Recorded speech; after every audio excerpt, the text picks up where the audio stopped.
Greetings, Marsh here, and welcome to episode 25 of my Pyanodons playthrough. In this episode, we are going to build a giant antimony sorting setup. Enjoy. So let's do smelters, which unlocks the basic oxygen furnace, uses gases to purify molten metals. And this is a burner building, a 5 megawatt burner building. So you thought we were done with burners and ash? Nope. It continues, and it requires gas furnaces as an input. So even if you weren't using gas furnaces, you still need to build them to make the smelters. And I think that's Pi's way of really nudging you towards building those gas furnaces, because you basically have to anyway. And with that, it will unlock antimony processing. And this is pretty complex. We have the antimony drill, which is our first unique drill type that only works on a certain resource. And in this case, it's antimony. And this is a fluid burner. And also note that the base energy consumption is 900%. So this is incredibly hungry when it comes to fuel. So all of these liquid fuels that we're dealing with are all basically going to be focused on antimony here. And we have a complicated process where the antimony ore gets sorted in a screener to get grade 1, grade 2 stone and iron oxide. The grade 1 can be crushed into grade 2 in a jaw crusher. The grade 2 can be sorted in a screener into grade 3, grade 4, and gravel. And then the secondary crusher turns grade 3 into grade 4. So that process is quite similar to how we were handling titanium. Because one thing about antimony is it generates a huge amount of extra stone and gravel. And that's actually the problem with antimony, is just dealing with all those byproducts. The build should be fairly similar, so there's going to be a lot of copying.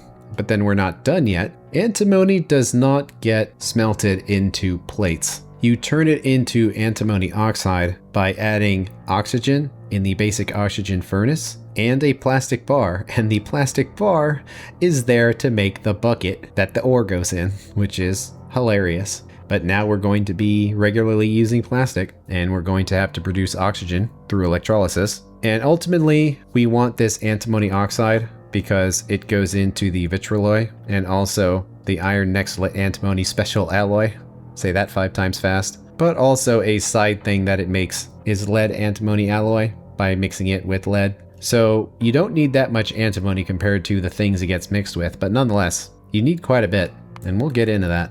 Well, power output is certainly increasing, but it's probably quite delayed because we're running through a buffer of science right now. Okay, research is done. Let's make a build. And we'll have to figure out the numbers in a bit. I just went with 15 a second for the antimony. And one thing to note is that if we used raw coal, it actually would require a huge amount of it. And in fact, raw coal would be a limiting factor of the build. So when it comes to oxygen furnaces, I would actually recommend going straight to coke because it's just so much easier logistically. And you can see that 15 a second would create almost 6 gravel and 3.6 of stone. So what would it look like if we did have 2 input belts? Well, I mean, that's unfortunately slightly more than 1 output belt, so this single build alone is going to need 2 output belts of junk.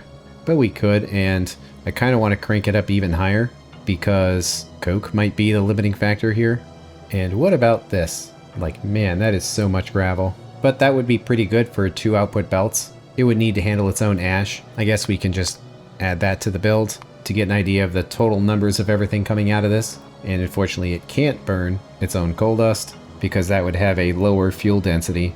That would require almost 3 input belts. So this seems kind of crazy, and it also kind of is. It's going to need, assuming it's coke oven gas, about 400, and one of our build was doing 150. So the 2 of them together will also not be enough, but it'll be close. I actually kind of want to remove this because it says ash separation as the output, and it makes it harder to figure out what's what, so I kind of don't want to do that. The plastic won't be a problem. That's easy enough to make. However, the plastic is going to consume a lot of our syngas, which means less fuel available for this. But the reason why I want to go kind of big on this is despite how big this is, we're still only making 3 antimony a second, and on the previous playthrough, for the longest time, like more than 100 hours, the antimony build was just going non-stop and I never had enough. And at some point I just decided to double it, and everything immediately got better. Antimony is a critical component here because it goes into both of these, and then those turn into the intermetallics, which then goes into everything. However, if we take it down to batteries, the batteries actually need that lead antimony alloy. And of course, if we wanted accumulators, every single accumulator is going to need 30 of them. So not only are we needing it for all the intermetallics, but also for accumulators for the factory. And not only that, but as you would expect, construction robots use batteries and also intermetallics. So it goes into everything. So my experience is that you should really build it up big, and it's going to be mostly a logistical challenge of so much burnable fuel, 2 belts of coke, which we actually could try to prioritize from these setups here because we have a lot of it, so this would be a good source of it. These are power plants, so as long as that fuel goes towards power, it doesn't matter if it's making steam or going into a oxygen furnace. But it's mostly a logistical challenge of like all this junk that has to be handled. But we also do need the oxygen, and that will require 15 electrolyzers and, hoo boy, 155 megawatts for a total of 200 megawatts for this whole thing to go. Not to mention it also needs 409 megawatts of fuel, so this is going to be 600 megawatts with this. So yes, it's a lot. It's going to be the hungry consumer of the factory. But my experience is that you want to make as much antimony as you possibly can, because it will just go into everything your factory needs. So that seems pretty good. It's an incredible amount of machines that I need to build. So we do have an antimony patch that's really close here.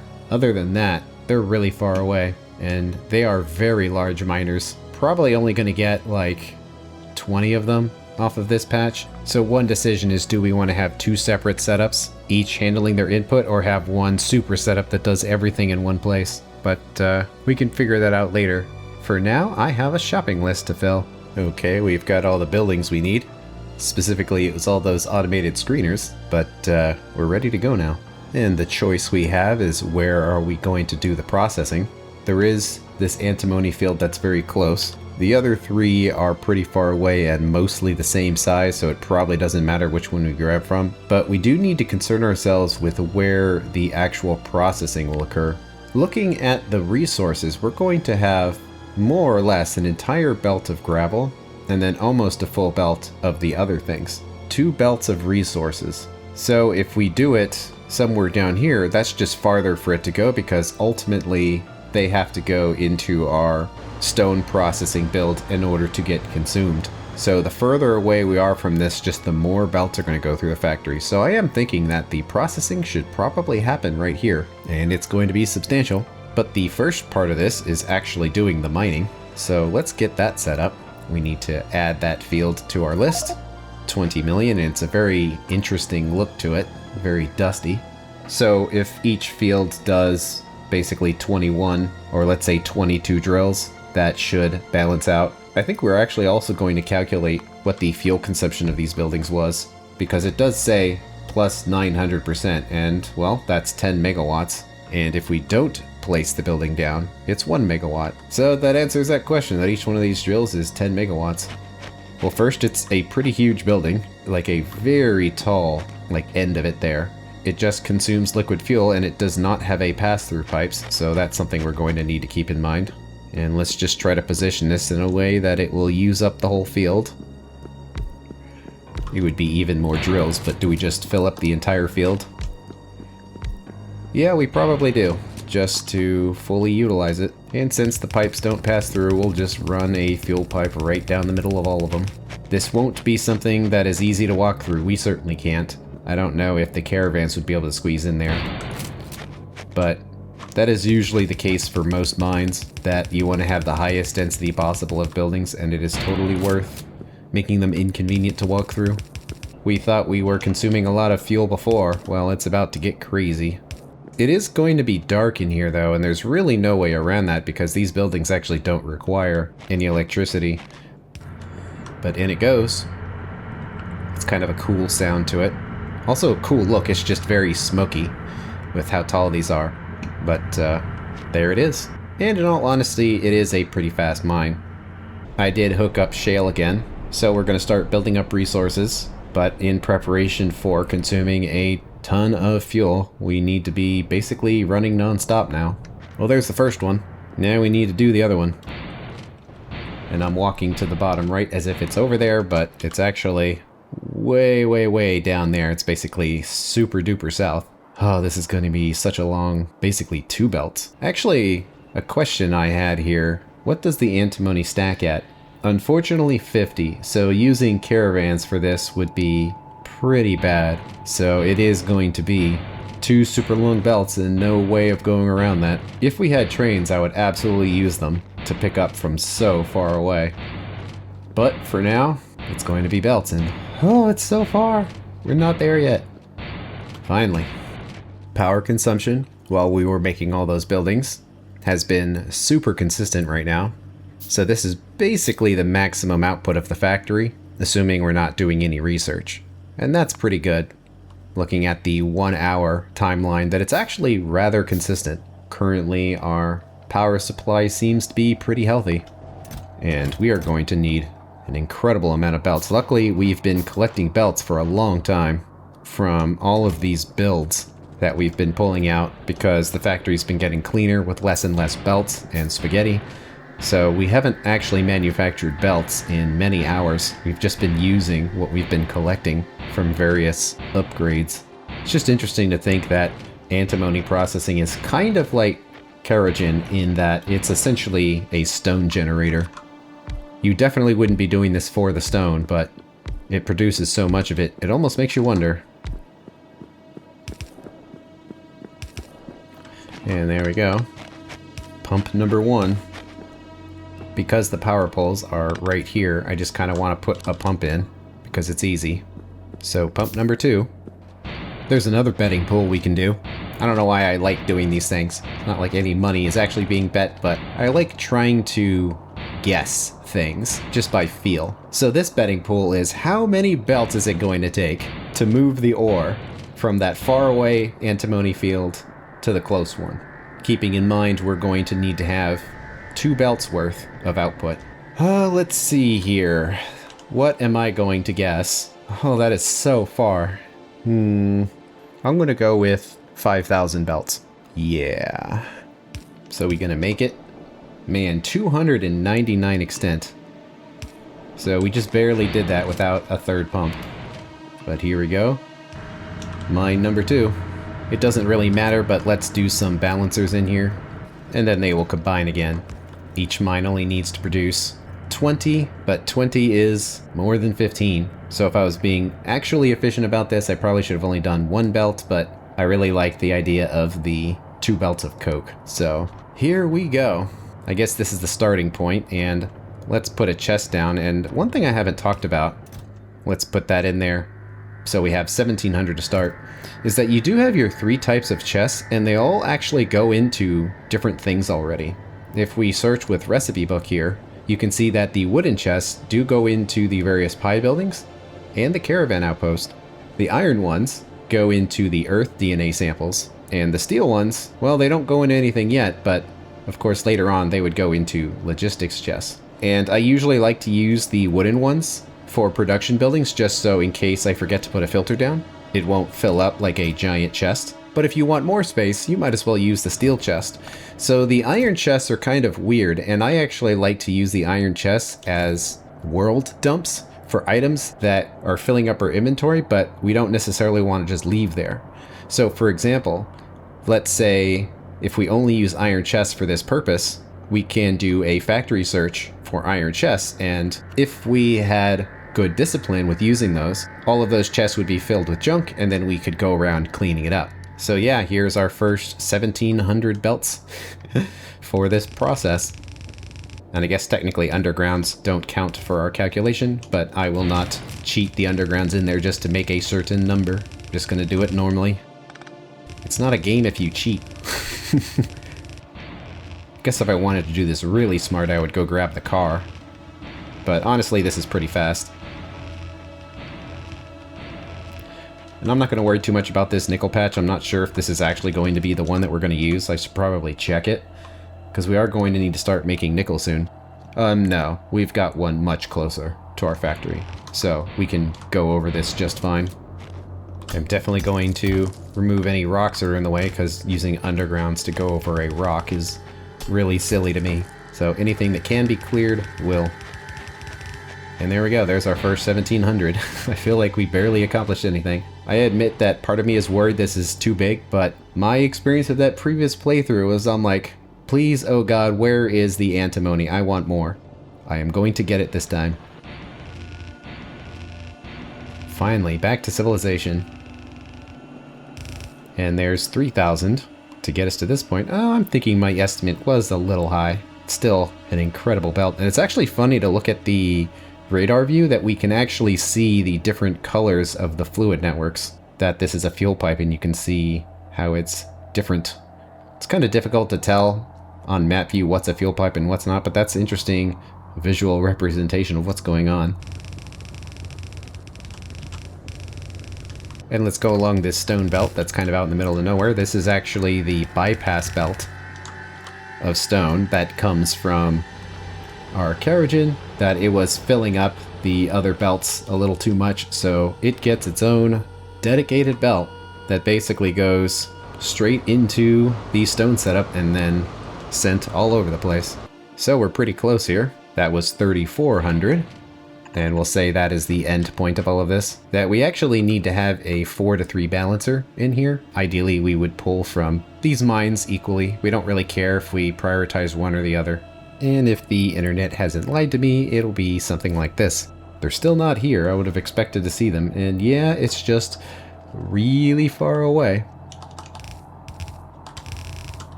So what was that, around 3,800 belts or so? So I'm sure someone guessed a little closer than I did that time. There we go, the last little bit is getting here. It'll be satisfying to see it all go in. So when we make this build, we need to be careful about how many resources are going to be on what belts. But there it is, let's see it all get mixed. Looking good. One of the things we can do is we know we're going to have 3 of these setups, so we can add up the individual amounts. 40.93, which is basically the input, so that's actually really interesting, where every input ore turns into something else. So that means that we need to have 3 output belts, or in other words, for every 1 input, there's an output, and that will influence our design. So any automated screeners we can use? Well, the most recent build would be down here, and there's probably something we can use. Man, the scale of this is so huge. I do like that our builds are slowly getting larger and larger, and that just has a cool sense of progression, that as our technology increases and our factory expands, everything just kind of gets crazier and crazier. And I mean, that is basically Factorio for you. Also, when I plan various builds, I try to use my previous experience and kind of ramp things up gradually. So I knew this antimony setup would be huge based on my plans of making it bigger than I did last time. So I kind of saved this for last. Technically we still have next lit too, but I kind of saw this as a bit of an end boss for the current stage of our factory. So I felt like it would be a good thing to save for now. Okay, that should be 15 a second for each side, and they are. But we need 1 more belt's worth, and to keep it narrow, let's just copy this side and then do it again on this side, and that will give us what we need. It always feels kind of weird placing lights in the daytime, but you know we're gonna need them.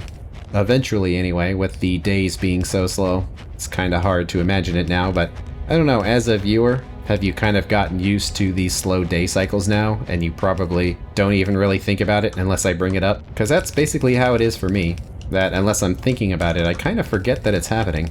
And I think it has had a side effect of just making the videos a little smoother to watch, because you're not seeing big changes to the environment every time there's a cut somewhere.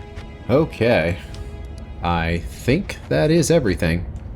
We're going to have our 3 input belts, which go in there, and then we have our 3 output belts, which is right there, and right there.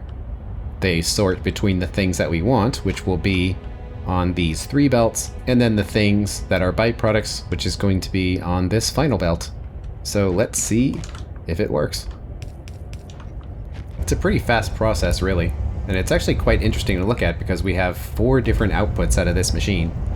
So the belts are going to be very dirty. This will be relatively load balanced and we won't have a bunch of resources on one side of the belt or the other. So far so good. Well, that was only one step. So the antimony grade 2 are the things that we want, and the byproduct antimony is the grade 1. And what's interesting to note is these actually create more output than input. So 1 goes in, but 2 goes out, which means if you look at our total numbers, although only 2 belts worth go in, we actually need 3 belts on the way out. This would have been absolutely obnoxious if we had to do this with our earlier technology where we didn't have splitters, but we got them now. So not a problem anymore. Any more than it would be just to make the build at all. Because we have splitters doesn't mean it's easy. And this is definitely the difficult part of the setup. Once we've gotten past this, there's going to be a lot less belts to deal with. Doing this is requiring so many undergrounds. But if it actually works, I think this is going to be very satisfying to look at. Okay, I think it's ready. So the first thing we can do is easy. This belt at the top is just a straight bypass, and that takes care of all of the stone. So that goes through. These next lines do quite a bit. First, they are separating between the 2 types of antimony and sending the grade 2 up, which goes through a balancer to make it 2 belts, which then needs to be processed. The ones that aren't that will continue. They go through here. There's the first one, the second one, and the third one. They are merging with the outputs of this, which has to go through all of that. So we have 4 belts here going into a 4 to 3 balancer, and then these 3 lanes here are then being merged with the clean ores from this side. So the result should be mostly grade 1 with a little bit of stone mixed in. So first, let's see if this stage of sorting works correctly.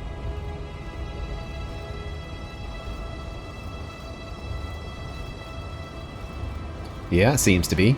We probably want to have priority here. I don't think it really matters, but we want to have priority for the byproducts, which are coming from this setup. And let's cut all of those off so we can see that final mixing, but here we go. The grade 2 is going to get crushed down into grade 1. And unfortunately, I selected the wrong thing. Boo. And we're not going to see much of it run because we are actually overloaded on stone and things, which is a little unsatisfying. So let's just stand here and clear the stone out so we can see it fill up all the way. All sorted, so here we go again. Let's see if this works. So it gets pulled into the jaw crusher, and it's going to make twice as much output as input. And looking good. It seems fast enough.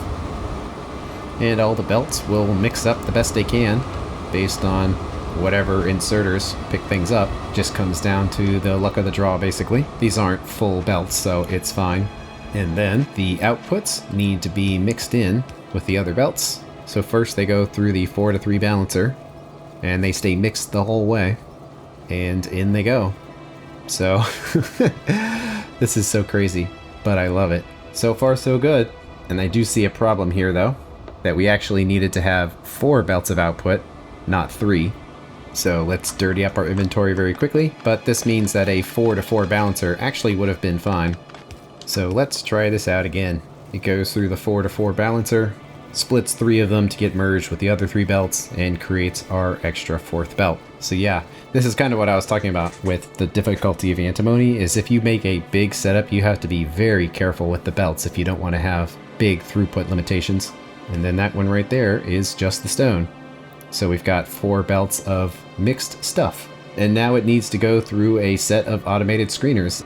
So let's copy these. 1, 2, and 3. Hoo boy.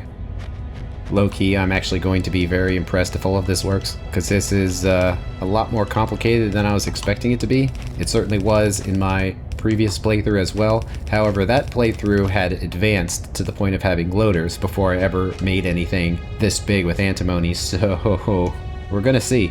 So let's review all of these belts again.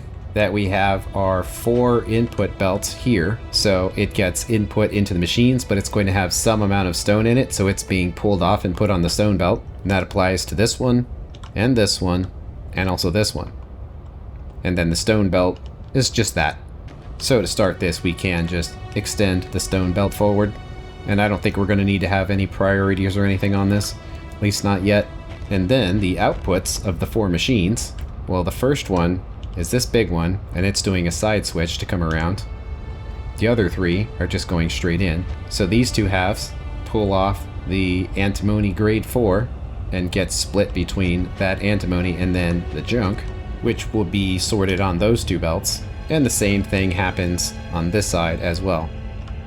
So the output here is going to be 2 clean belts of grade 4 and 2 mixed belts of grade 3 and the gravel. Okay, I'm a little nervous, but let's see if this works. It should be getting better now because the numbers are going to be reducing. It's this first part that has all of the throughput issues because there's so many items you're pushing through, and we are giving ourselves priority to this side because it's the byproduct. But there we go. It's taking a while to get going. Probably should be picking up a bunch of stone to make sure that it does, because it would be nicer to see this with full belts on it. So let's clean this out a little bit.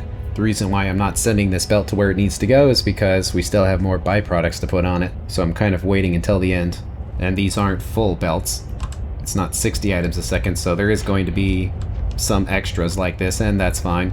But yeah, it seems good. I bet the energy consumption is incredible. And it kind of is, considering we're not really making any resources anymore, like iron and copper. It's all going into this. But yeah, that is starting to look very satisfying. Am I right? That is what I was going for. Something about Factorio is inherently satisfying when you have belts of items. Because when they're on trains and robots and things, you kind of don't see them as much compared to belts. Like, there's something very relatable and physical to seeing belts. But so far so good. That much is done. Now we're down to the last little bit, and actually a limiting factor of 30 items.